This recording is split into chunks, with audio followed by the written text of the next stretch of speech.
మానవ జీవితపు నడకకి కావలసినటువంటి విధానాలు ఇవి. చేతికి 4 వేళ్ళు ఉన్నాయంటే ఒకటి పొడుగ్గా, ఒకటి పొట్టిగా, ఒకటి కొంచెం పొట్టిగా, ఒకటి ఇంకా పొట్టిగా, ఒకటి లావుగా ఇలా ఉంటాయి.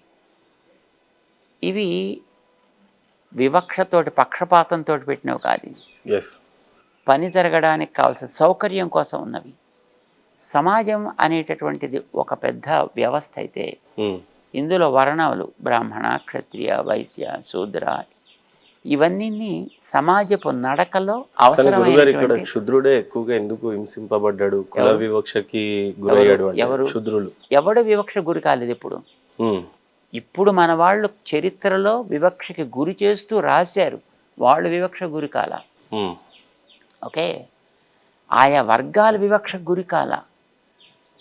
వాటిని ఆ రకంగా ఫ్యాబ్రికేట్ చేసి స్టోరీస్ రాశారు. తర్వాత ఎవరు కూడా మేము అలా వివక్ష గురయ్యామని ఎప్పుడు అనుకోలే.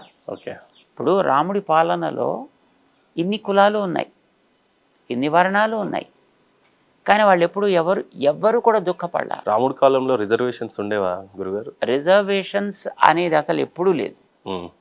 రిజర్వేషన్ అనేది వ్యక్తిని పాడు చేసేటువంటి ఒక వ్యవస్థ. ఎందుకని? నువ్వు ఎప్పుడైతే రిజర్వేషన్ పెట్టి వాడికి ఒక ప్రివిలేజ్ కల్పిస్తున్నావో వాడు క్వాలిఫై కావడానికి నువ్వు అడ్డు పెడుతున్నావు అని అర్థం.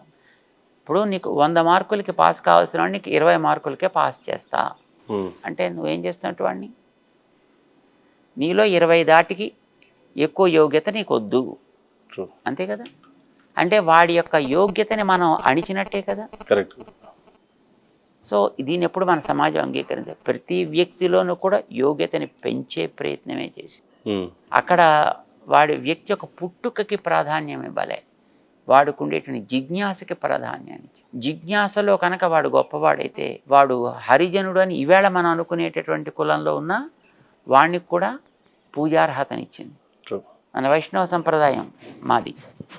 ఈ వైష్ణవ సంప్రదాయంలో ఆళ్వార్లను ఉన్నారు, హరిజనులు ఉన్నారు, మ్లేచ్చులు ఉన్నారు, శూద్రులు ఉన్నారు, క్షత్రియులు ఉన్నారు, బ్రాహ్మణులు ఉన్నారు, అందరూ ఉన్నారు. అయితే వాటికి ఇంపార్టెన్స్ ఇవ్వలే, వాళ్ళల్లో ఉండేటటువంటి ఆ జ్ఞానపు విలువకి ప్రాధాన్యాన్ని ఇచ్చారు.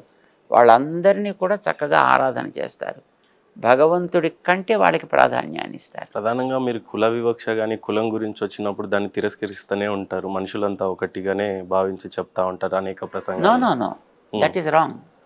కులాన్ని తిరస్కరించడం అనేది తప్పు మాట. ఓకే, ఎందుకంటే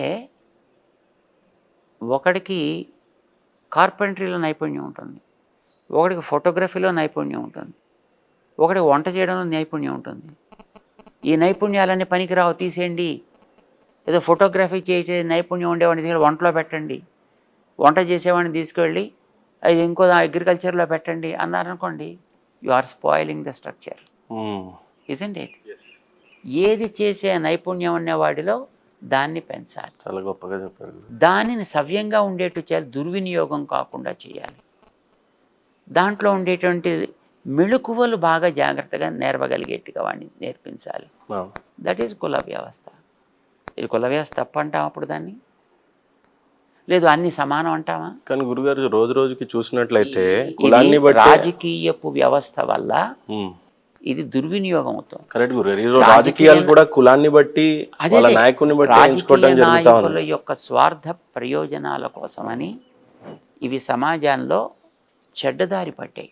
అవి చెడ్డవి కావు, వాటిని తప్పుదారి పట్టించారు. వాటిని నిజానికి బ్రిటిష్ వాడు రాకముందు కులాలు ఉన్నాయి, ఎవరు కొట్టుకోలా, అణుచుకునే ప్రయత్నం చేయలే, రిజర్వేషన్స్ కోసం ఎవరు పాకులాడలే, అందరూ సుఖంగా ఉన్నారు, కష్ట సుఖాలు పంచుకున్నారు. విలేజెస్లో ఉండేవాళ్ళు కూడా ఏ కులం వాడు, ఏ వర్గం వాడు, వర్ణం వాడు అయినా ఏదో బాబాయ్, మామయ్య, ఏదో అత్తయ్య, పిన్ని, అక్కయ్య, ఇలాంటి వ్యవహారాలతో బంధుత్వాలతోటి ఒకళ్ళతో కలిసిమెలిసి జీవించేవారు. గురుగారు ఈ రోజుల్లో కానీ కొట్టుకోలేదు ఎప్పుడు, ఒకళ్ళనొకళ్ళు అణుచుకునే ప్రయత్నం చేయలే. అవసరాలు వచ్చినప్పుడు ఒకరికొకరు సహాయం చేసుకునే ప్రయత్నం చేశారు. అన్ని వర్ణాలు, అన్ని వర్గాలు కూడా. బ్రిటిష్ వాడు వచ్చిన తర్వాత వచ్చినటువంటి దురాక్రమణ ఇది. మరి ఈ రోజులో కులాన్ని బట్టి నాయకుడిని ఎంచుకుంటున్నారు, ఆ తప్పేది. కులం నాయకుడిని ఎంచుకుంటున్నారు, రోజు రోజుకి కులం ఎక్కువ అవుతుందో. చెడు ఎక్కడొచ్చిందంటే మేము అందరినీ సమానంగా చూస్తాం కనుక అన్ని కులాల్లోంచి కూడా ఒక్కొక్క వ్యక్తిని ఎన్నుకుంటాం, అన్ని ఊళ్ళల్లోంచి ఒక్కొక్క వ్యక్తిని ఎత్తుకుంటాం. అంటే నీకు ఊరు కులం ఇంపార్టెంటా, మనిషిలో యోగ్యత ఇంపార్టెంటా? ఆ ఊళ్ళోంచి నువ్వు ఆ కులంలోంచి ఒక మనిషిని ఎత్తుకున్నా వాడికి దాంట్లో ఏ రకమైనటువంటి ఆ అనుభవం లేదు, వాడికి ప్రవేశం లేదు, వాడికి జిజ్ఞాస లేదు, వాడిని పట్టుకొచ్చి నువ్వు దాంట్లో పెడితే దాన్ని వాడు నాశనం చేయడు.